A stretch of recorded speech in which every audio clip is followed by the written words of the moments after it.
जो मेरे बच्चे को नाम दे अल्लाह, और मेरे खर्चे उठाए, मेरे बच्चे के उठाए, मेरी ये गलती माफ कर दे और मुझे अच्छी तरह से रखे, इज्जत दे।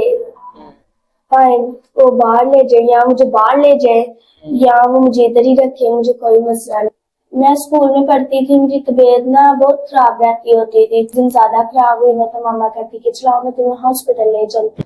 मैंने बोला चलो मामा जी चलते हैं। हॉस्पिटल गए, डॉक्टर से चेकअप कराया। डॉक्टर कहते हैं कि बहुत ज्यादा आपकी तबीयत तो खराब, आपको बहुत ज्यादा मसला होगा, टेस्ट वगैरह कराए ऐसे लेगी।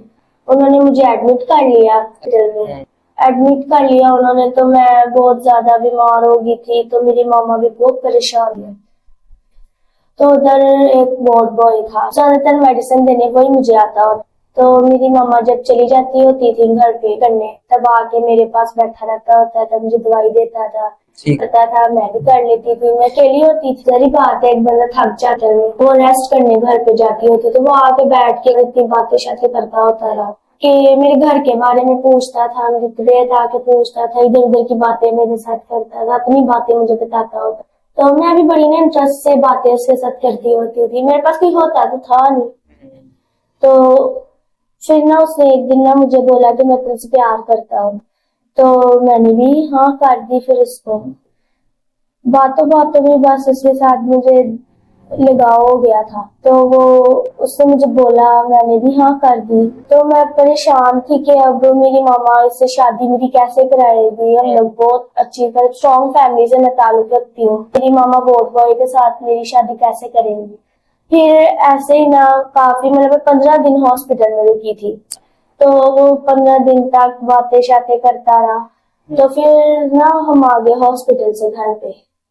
तो तब भी मेरी आंटी के घर कभी जा रही हूँ, मैं ऐसे कहती होती थी मामा से, तो मैं उसके साथ चली जाती होती जी, उसके साथ मैं काफी देर में फिरती रहती होती थी उसके साथ।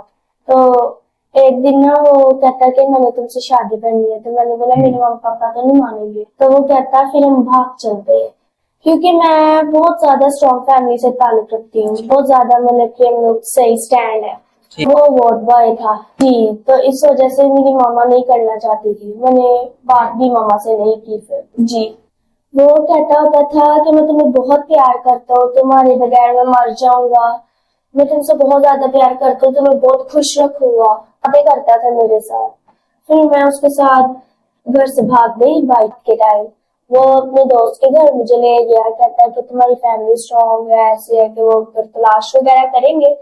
तो फिर हम लोग अभी इधर छुप जाते हैं। मैंने कहा ठीक है, मुझे इतनी समझ तो थी नहीं, मैंने उसकी बात मान ली। उसका दोस्त था, उसकी बीवी थी, दोस्त की बीवी थी, उनके बच्चे भी थे, बस उनकी छोटी सी फैमिली थी। नहीं, उससे मुझे उधर नहीं रखा, फिर वो एक फ्लैट पे मुझे ले गया। मैं होती थी, वो होता था, और एक और उसका दोस्त था, वो कभी कभार आता होता था अपनी जीएफ। तो वो अपनी जीएफ के साथ मिलता था, बातें शातें करता था कमरे में जी। तो मुझे कहता कि हम लोग भी मतलब ऐसे करते हैं, मिलते हैं। तो मैंने बोला नहीं, मैंने निकाह के बाद ही मैं करूंगी जो भी करना। तो कहता निकाह तो हमने कर ही लेना है, अभी पुलिस कंप्लेंट चल रही है, मामला गर्म है, थोड़ा ठंडा होने में तो हमने निकाह तो करना ही है। तो हम फिजिकल हो जाते हैं। तो मैंने भी सोचा कि निकाह तो मैंने इसी के साथ ही करना है। तो फिर हमारा रिलेशन बन गया जी। 2 माह तक हमारा ऐसे रिलेशन चलता रहा। तो ना 2 माह के बाद ना मैं प्रेग्नेंट हो गई। तो मैं बहुत ज्यादा परेशान होगी कि ये क्या हुआ है, ऐसे नहीं होना चाहिए था। मैंने उसको भी बताया, वो भी परेशान हो गया, कर लेते हैं, वैसे हो गया।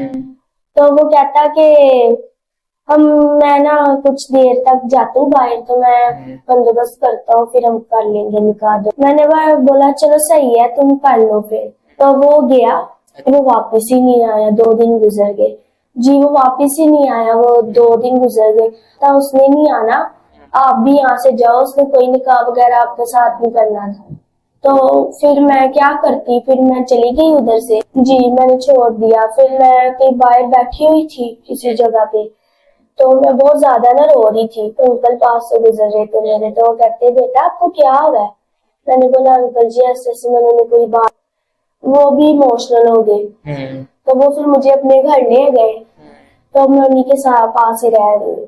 फिर उस अंकल ने ना मेरे राब्ता करवाया मेरी मम्मी के साथ, घर मत आना, मैं तुम्हें मार दूंगी, ऐसे ऐसे, तुमने हमारी बरादरी में नाक कटवा दी है। अरे में ना हम शादियां रिश्तेदारों में करते हैं। माँ कहती तुमने मेरी नाक कटवा दी है, पापा तो बात ही नहीं बिल्कुल भी कर रहे थे, वो कहते बिल्कुल मत आना घर पे।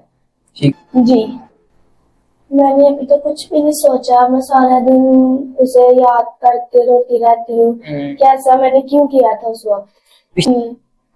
और शायद मैं ऐसा ना करती तो ऐसा ना होता। अभी भी मेरा जो चेकअप है वो सारा अंकल ने कराया है, वो भी पुअर फैमिली से है, अभी भी वो करा रहे हैं। मुझे कुछ समझ नहीं आ रही अब मैं क्या करूँ, कैसे करूँ।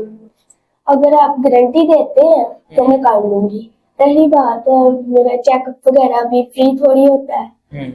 अब इस बच्चे ने तो आना ही आना है, तो अगर कोई ऐसे खर्चा उठाएगा मेरा, जो मेरे बच्चे को नाम दे अपना, और मेरे खर्चे उठाए, मेरे बच्चे के उठाए, मेरी ये गलती माफ कर दे और मुझे अच्छी तरह से रखे, इज्जत दे।